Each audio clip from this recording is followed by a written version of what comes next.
കണ്ണൂരിൽ വീണ്ടും കൊലവിളി മുദ്രാവാക്യവുമായി CPM. ചിറ്റാരിപ്പറമ്പ് ചുണ്ടയിലാണ് CPMുകാർ കൊലവിളി മുദ്രാവാക്യം വിളിച്ചത്. RSS പ്രവർത്തകരുടെ കൈയും കാലും വെട്ടുമെന്നും വേണ്ടിവന്നാൽ തലയും വെട്ടുമെന്നും ഭീഷണി.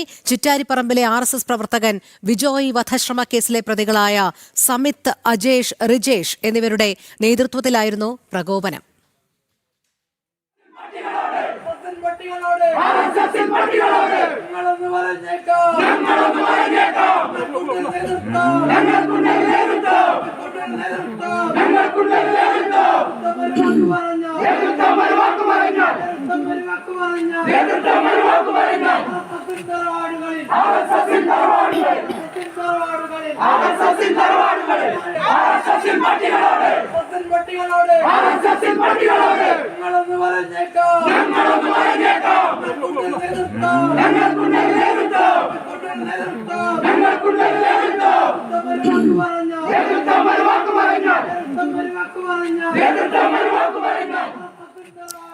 മിഥുൻ പിള്ള ചേരുന്നു വിവരങ്ങളുമായി. മിഥുൻ, കണ്ണൂർ വീണ്ടും കലുഷിതമാക്കാനുള്ള ഒരു ശ്രമമാണോ CPMന്റെ ഭാഗത്തു നിന്നും ഉണ്ടാകുന്നത്? എന്തിനായിരുന്നു ഇവർ ഈ രീതിയിൽ പ്രകോപനപരമായ മുദ്രാവാക്യം വിളിച്ചത്?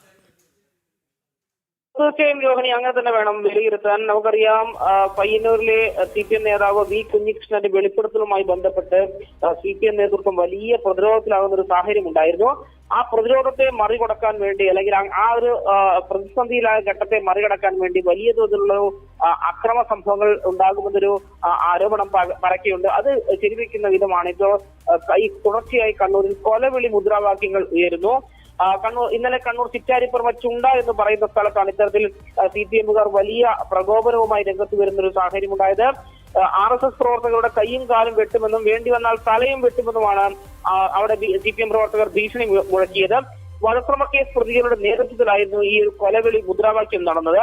ചിറ്റാരിപ്പറമ്പിലെ RSS പ്രവർത്തകനായ വിജോയ് വധശ്രമ കേസിലെ പ്രതികളായ സമിത്ത്, അജേഷ്, റിജീഷ് എന്നിവരുടെ നേതൃത്വത്തിലായിരുന്നു ഈ ഒരു പ്രകോപനം. ഇത്തരം സംഭവവുമായി ബന്ധപ്പെട്ട് അവിടുത്തെ RSS BJP പ്രവർത്തകർ പോലീസിൽ പരാതി നൽകിയിട്ടുണ്ട്. രോഹിണി, ശരി, മിഥുനാണ് വിവരങ്ങൾ നൽകിയത്.